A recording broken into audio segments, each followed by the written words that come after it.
Bulletin کا آغاز کریں گے۔ سب سے پہلے آپ کو بتائیں گے حکومت کا عوام کے لیے بڑا ریلیف اجلاس میں رمضان ریلیف پیکج کے تحت گندم اور چینی کی قیمتوں پر نظر ثانی۔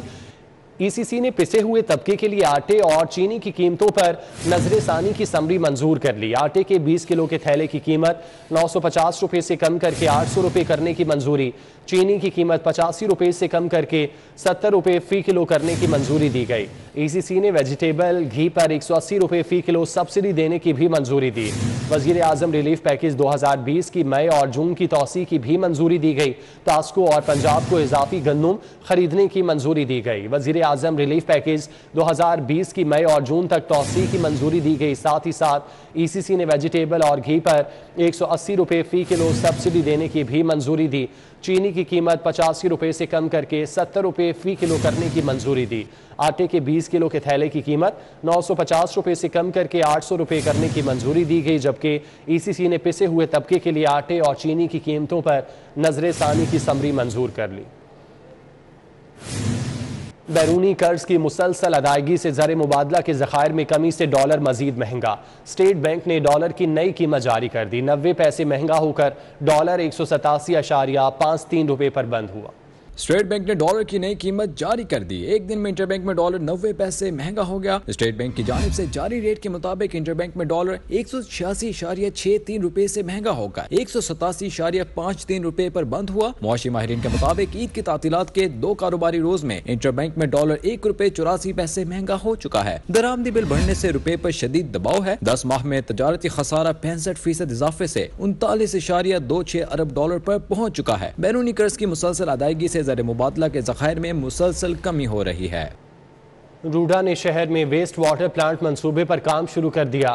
ریور راوی اربن ڈیولپمنٹ اتھارٹی نے پبلک پرائیویٹ پارٹنرشپ کے تحت راوی کنارے پیشکش مانگ لی۔ روڈا کی جانب سے waste water treatment plant design کرنے سے آپریشنل کرنے تک کے ماڈل کے لیے پیشکش طلب کی گئی ہیں۔ تجربے کے حامل نامور فرموں سے پی پی پی موڈ پر پروپوزل مانگے گئے ہیں۔ پروپوزل جمع کرانے کی آخری تاریخ 15 جون مقرر کر دی گئی ہے۔ روڈا کے ذمہ اراضی، ویسٹ واٹر چینل اور مطلوبہ این او سیز کی فراہمی ہوگی۔ پرائیویٹ پارٹی کے ذمہ ٹریٹمنٹ پلانٹ کا ڈیزائن، فائنانس اور ٹیکنالوجی ہوگی۔ پلانٹ کی تعمیر کے بعد آپریشنل اور او اینڈ ایم کی ذمہ داری بھی پرائیویٹ پارٹی کی ہوگی۔ طویل مدت کی کنسیشنز پیریڈ کے بعد پرائیویٹ پارٹی ٹریٹمنٹ پلانٹ روڈا کے حوالے کرے گی۔ گورنر پنجاب عمر سرفراز چیمہ کے لیے وقتی طور پر بڑا ریلیف۔ صدر مملکت گورنر پنجاب کو ہٹانے کی حکومتی خواہش کے سامنے رکاوٹ بن گئے۔ صدر ڈاکٹر عارف علوی نے گورنر پنجاب کو ہٹانے کے لیے وزیر اعظم کی ایڈوائس مسترد کر دی۔ گورنر پنجاب کو صدر پاکستان کی منظوری کے بغیر نہیں ہٹایا جا سکتا۔ آئین کے آرٹیکل 101 کی شق 3 کے مطابق گورنر عہدے پر قائم رہے گا۔ گورنر صدر مملکت کی رضامندی تک عہدے پر قائم رہے گا۔ صدر مملکت کی جانب سے یہ کہا گیا۔ بیوروکریسی میں بڑے پیمانے پر اکھاڑ پچھاڑ، سیکٹری جنگلات شاہد زمان کو کورس پر بھیج دیا گیا۔ سیکٹری سپورٹس محمد عامر جان کو بھی کورس پر بھیجا گیا۔ Secretary industries doctor Wasif Khurshid کو سٹاف کالج کورس پر بھیجا گیا۔ Secretary health doctor Ahmed Javed Qazi کو سیکٹری انڈسٹریز لگا دیا گیا۔ Secretary school education Ghulam Farid کو او ایس ڈی بنا دیا گیا، جبکہ secretary primary health Imran Sikandar Baloch کو سیکٹری اسکولز لگا دیا گیا۔ علی جان خان کو سیکٹری اسپیشلائزڈ ہیلتھ کیئر تعینات کیا گیا۔ علی جان خان کو سیکٹری پرائمری ہیلتھ کیئر کا اضافی چارج بھی دے دیا گیا۔ چیئرمین لیک سٹی گوہر اعجاز نے لیک سٹی روف گارڈن کا سنگ بنیاد رکھ دیا۔ روف گارڈنز کے 5 ٹاور بنیں گے، ہر ٹاور 11 منزلہ ہوگا۔ گوہر اعجاز کہتے ہیں 23 مارچ 2022 کو منصوبہ متعارف کرایا، 23 اپریل تک پہلا فلور بک ہو چکا تھا۔ سلطان گوہر، نیر علی دادا، رضا علی دادا، ابرار شیخ، میجر ریٹائرڈ فاروق خان، کرنل ریٹائرڈ نعمان سمیت دیگر شخصیات بھی ہمراہ تھیں۔ لیک سٹی روف گارڈن کا سنگ بنیاد رکھنے کی تقریب میں تیمور خان، عمران بٹی، حسن محمود، فضیل امین، علی چودھری اور فہد مجید شریک ہوئے۔ میجر فاروق خان، نارمین ہیریکار، کرنل نعمان، کرنل صفدر سمیت آتھورائزڈ پارٹنرز نے شرکت کی۔ تقریب کا آغاز تلاوت کلام پاک سے کیا گیا۔ چیئرمین لیک سٹی گوہر اعجاز نے روف گارڈنز کا سنگ بنیاد رکھا۔ اس موقع پر چیئرمین لیک سٹی گوہر اعجاز نے بتایا کہ 8 ایکڑ کے رقبے پر ایک کمیونٹی ڈیولپ کی جائے گی۔ روف گارڈنز کے 5 ٹاورز بنیں گے، ہر ٹاور 11 فلورز پر مشتمل ہوگا۔